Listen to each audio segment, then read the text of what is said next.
enabled. Cyril Amarchand Mangaldas presents CNBC TV18, The Thought Lead, Season 2.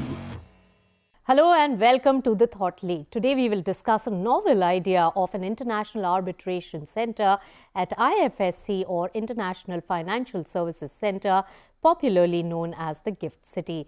Let's welcome on the show the architect and the chairperson of the regulatory body IFSCA, Injeti Srinivas, and Cyril Shroff, the managing partner of Cyril Amarchand Mangaldas. Gentlemen, welcome to CNBC TV18. Injeti Srinivas, first tell us about the ambition for the IFSCA in terms of the arbitration center, and also fundamentally, what is the business case for this? Thank you for having me on your show, Nisha. To explain the business case of setting up an international arbitration center in the IFSC, we'll have to look back at the business case for actually establishing an international financial jurisdiction in the GIFT IFSC and establishing an international financial regulator in IFSCA to deal with this entire international zone in terms of development and regulation. So basically, there have been two primary objectives of establishing the IFSC. One is to bring back the international financial services business India related, which is being conducted in offshore jurisdictions. And the second is to try and become an exporter of international financial services at the regional, international, and global level. Now, to fulfill this objective, you need to create a favorable and a comprehensive ecosystem within the IFSC so that financial institutions, financial services, and products gravitate towards the IFSC setup in India. One of the critical components of this ecosystem would be cost-effective and speedy dispute resolution. As you will understand, when you have an international financial center, you will have participants coming from various international jurisdictions. Now, whenever you have these financial services, you will have financial contracts, and very often there could be disputes arising out of such contracts, and enforcement of such contracts also would be very critical.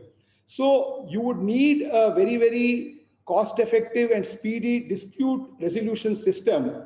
And the business case is typically the litigation route will not be suitable. That's because right. The laws will vary country to country. We'll have participants from different countries, and it will become very complex to navigate the litigation route. So world over, entities prefer to have settlement outside the court, but yet it should be a formal mechanism and it should be legally binding. That is where an arbitration center becomes very important. And Yes. All important financial centers, like say Singapore, they have got the Singapore International Arbitration Center, which was set up in early 90s, Hong Kong, London, Dubai. So all major financial jurisdictions have this arbitration facility available. And this becomes a very important criteria for investors to look at a financial center.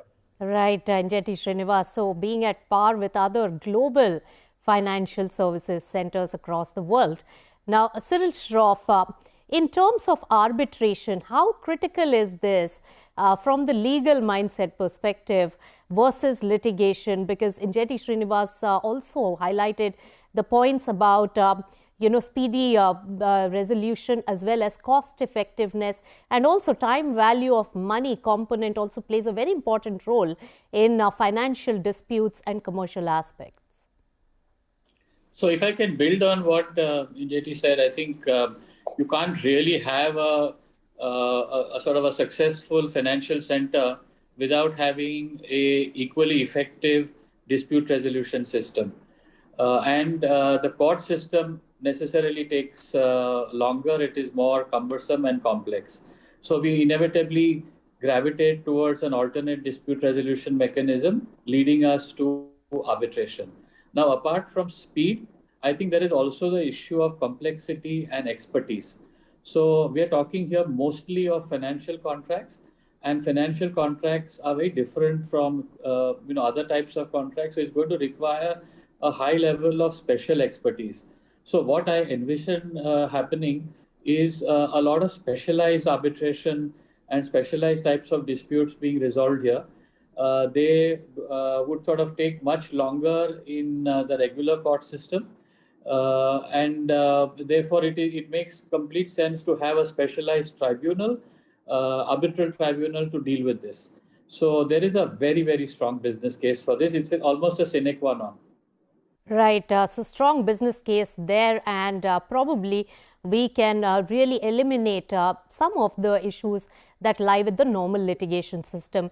But Injeti, Srinivas, you've observed, and I'm sure you've studied the various international arbitration centers across the world. Many of the Indian conflicts have been taken up in the Singapore Arbitration Tribunal as well.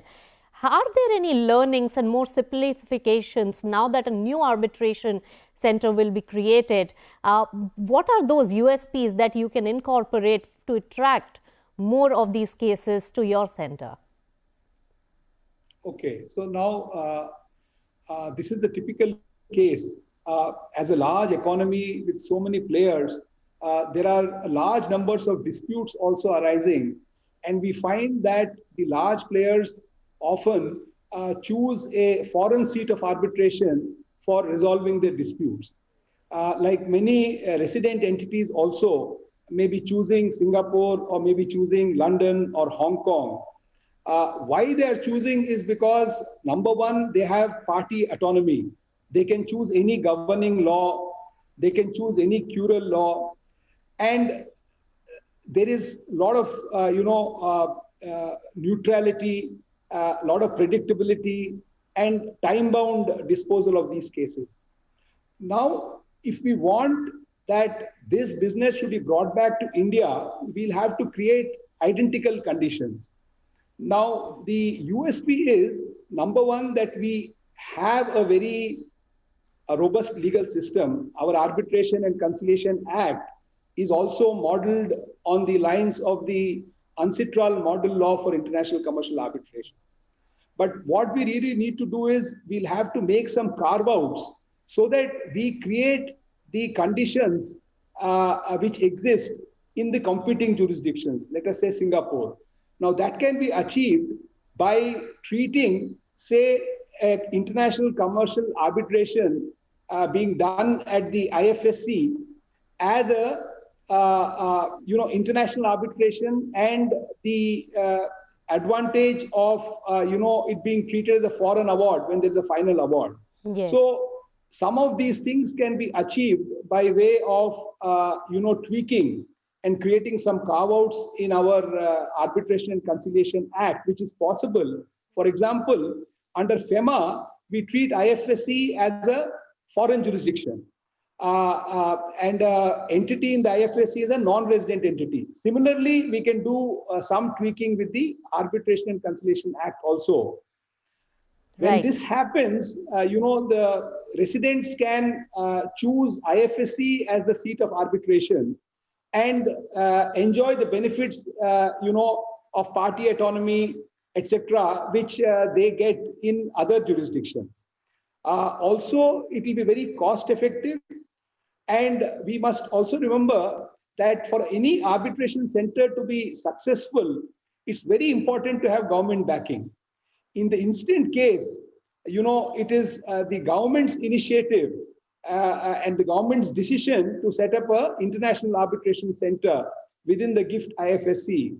And if the government patronages, wherever there are disputes involving a non-resident entity and a government entity, that will bring a lot of initial business to this arbitration center.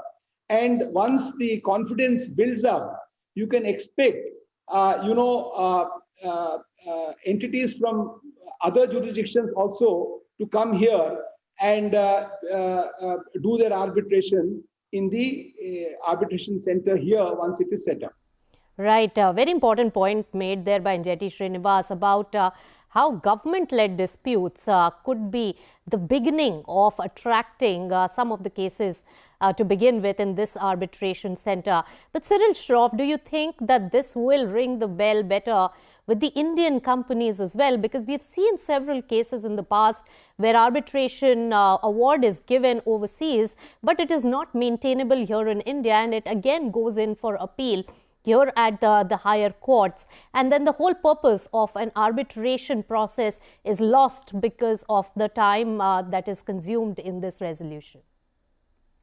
I think it's important first to understand that the opportunities for this International Arbitration Center are not restricted only to IFSCA related disputes or something which relates only to a party in the IFSC or a dispute with, say, the regulator or between two parties within it. That is, of course, kind of, par for the course.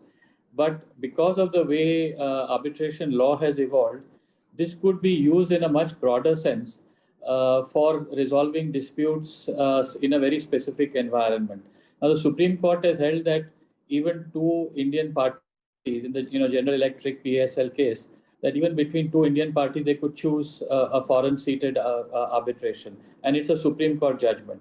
So if you were to extend that logic, it is perfectly possible for sort of either two Indian entities or even subsidiaries of foreign corporations who are doing some business with industry. If there is some Indian connection which is attractive, I think they can choose this forum for resolving these disputes as per international standards. And it will be not only faster, but it will also be very cost effective, and it will have this Indian flavor to it. Remember also that India is a party to the New York Convention. Yes. So therefore, enforcement will also be something which will be facilitated under the New York Arbitration Convention for recognition of foreign awards. So the opportunities for this arbitration center are very broad, very sophisticated, and it can be a very creative way of finding faster enforcement of contract, which is one of the problems that always comes up with reference to India. That's right, Cyril, Shroff, and many scalabilities also attached there. We'll take a short break. Hold your thoughts, gentlemen, and we'll come back with more discussion on India's own arbitration center in the International Financial Services Center. Stay tuned for more on the Thought League. Cyril Amarchand Mangaldas presents CNBC TV18, The Thought League, Season 2. Cyril Amarchand Mangaldas presents CNBC TV18, The Thought League, Season 2. Welcome back. You're watching The Thought League, and we are discussing the proposal for an arbitration center at IFSC. Injeti Srinivas, we were discussing the various aspects of this and the USP and how it can get gold standard on the international in the global map. But I want to ask you, what is the kind of change in legislation that is required, and how easily can this get off the ground?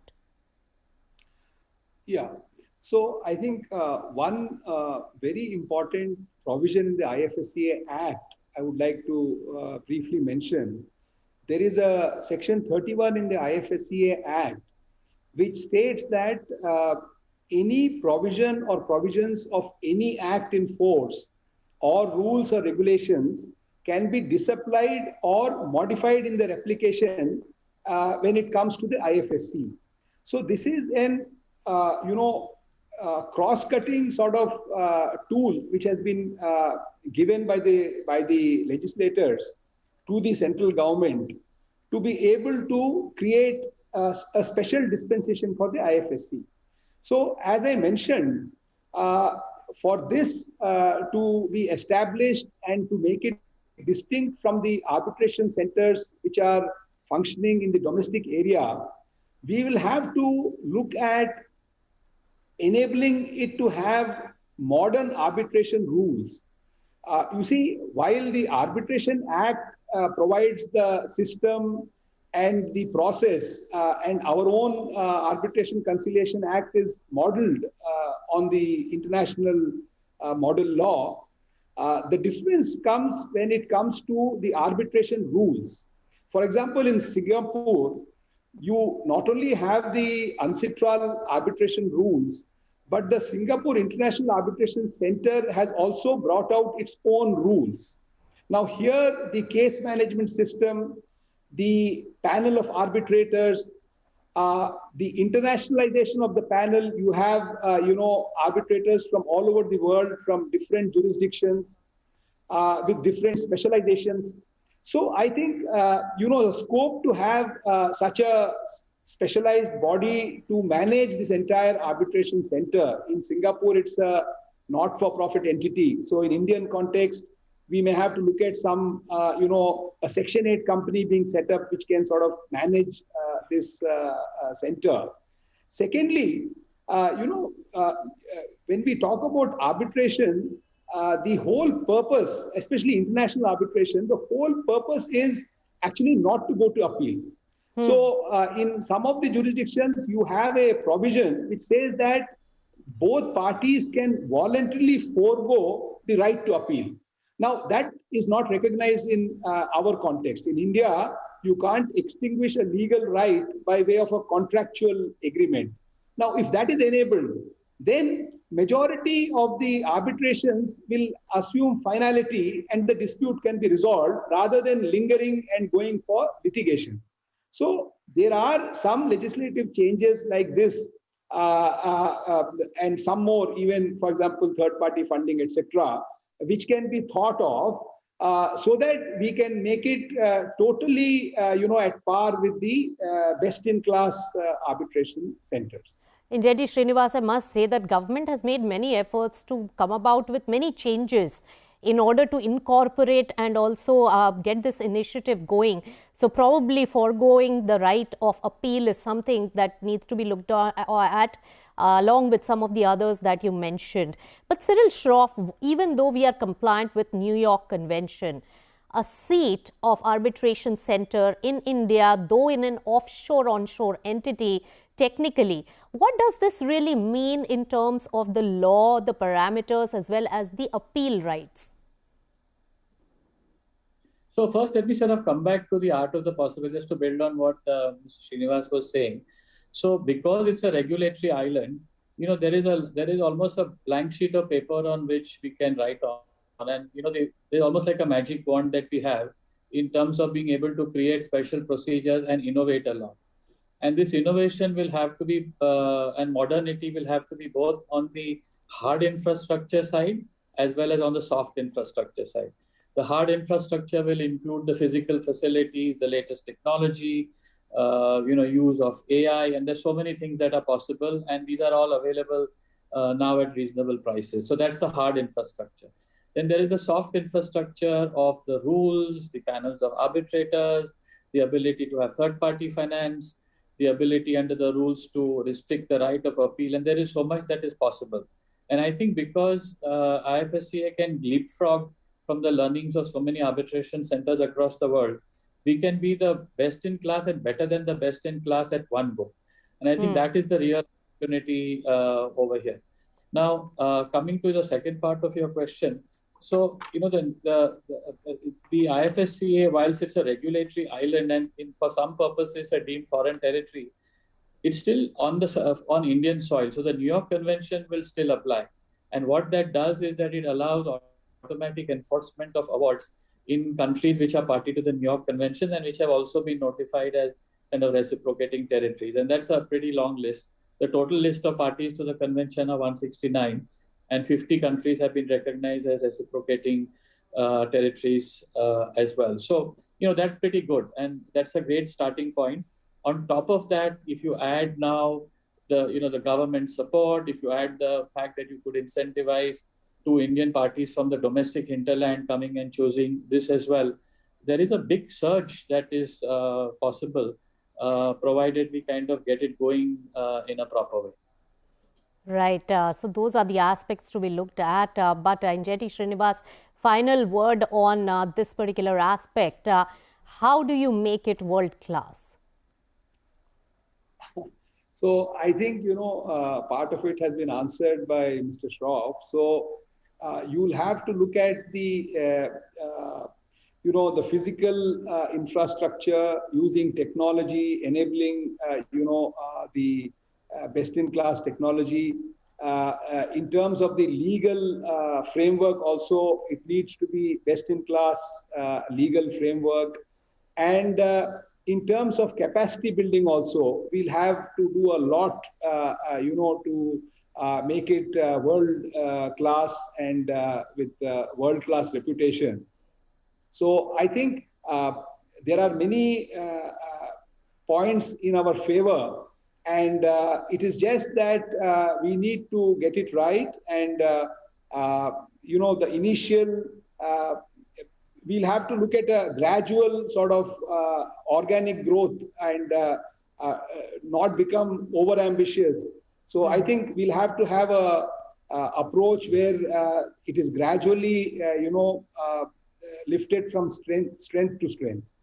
Right, going from strength to strength. And Injeti, Srinivas, under your leadership, you're piecing together all the aspects of a robust international financial services center here in India, where Indian companies, remember, take to other arbitration centers of the world like Singapore, Hong Kong, London. It's now time that India had its own as part of the International Financial Services Center to put India on the global map in this particular field. Thanks so much, Injeti, Srinivas. And Cyril, Shroff, I want to take a moment with you and mark the end of our second season of the Thought League. We hatched this idea right in the middle of the pandemic, the one and only thought leadership show in the country, and now we have come a long way. Oh, thank you, Nisha. I mean, it's been great. I think both these series have set a new standard on thought leadership. And not only have the conversations been interesting, but the quality of the guests that we have had on the show has been absolutely outstanding. I have learned a lot in these conversations, and I'm sure that the viewers across the country have also had a very interesting and fascinating experience. So, thank you, Nisha, for having facilitated this, and it's been a real pleasure to do this. Thank you so much, Cyril, Shroff. It has been a very, very enriching experience for me as well. And signing off for this season on the Thought League. Goodbye.